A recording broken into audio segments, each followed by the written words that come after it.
28, we're just going to simplify, use absolute value signs if necessary. Remember, absolute value signs only apply to even index. So which one of these, A or B, has even index? B, right? So this is even index right here. Means use absolute value signs.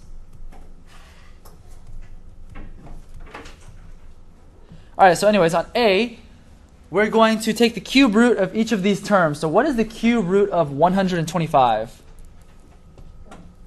5, right? Because 5 times 5 times 5 is 125. 5 times 5 times 5 equals 125. So then you know on the outside there's going to be a 5 right here.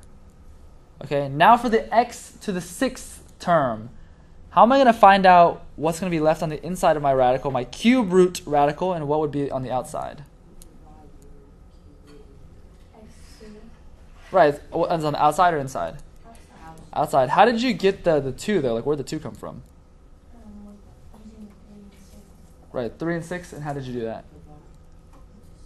Yeah, so if you divide, you take the 6 and divide it by the 3 is 2, right, exactly. No remainder, so there's nothing remaining on the inside. So then what am I going to do about the y to the 10th term? How am I going to find out?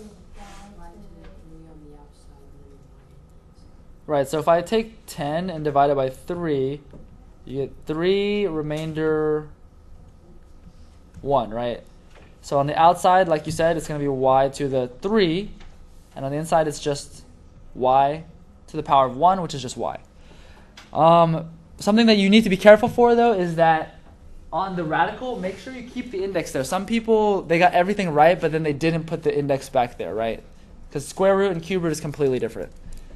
So this right here would be your answer. Don't need to worry about absolute value signs because the index is odd.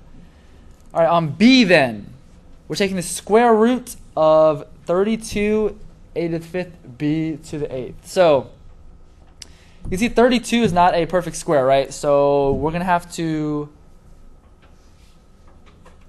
break it down into a base and an exponent in this case because it works. 32 is the same thing as 2 to the 5th. So I can rewrite this as 2 to the 5th, a to the 5th, b to the 8th. And so let's just see what comes outside of the parentheses and what is on the inside, or the radical. So what's going to be on the outside of the radical with the 2 term?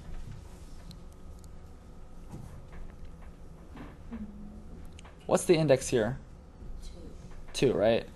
So we can do the same process, right? Take the 5 right here, take that 5 and divide it by the index, which is 2. So we're going to go 5 divided by 2. How many times does 2 go into 5? 2, which means minus 4, so the remainder is 1, right? So on the outside, we're going to have 2 to the what power? To the 2nd, right? The remainder is what's on the inside. And so what's remaining on the inside? 2 to the 1st, which is just 2, right? Yes. Right. So then since these are actual numbers, right, we're going to rewrite them. What's 2 squared is what? 4. So we're going to rewrite this as 4 on the outside. And 2 to the 1st is just, right, so we just don't need to put the 1 there. All right, now let's move on to the a term. So the a has the same exponent power, right? So it's going to end up the exact same as this 2 remainder 1. So a on the outside is going to have what power? On the outside? A to the 2nd. Because that's how many times it went in evenly. The remainder, the 1, that's going to be on the inside. A to the 1st, which is just a. And what about the b to the 8th term? On the outside. Right, because 8 divided by 2 is 4. Alright, so there are no odd exponents on the outside, so we don't even have to use exponent or absolute value signs here, so this is just the answer right here.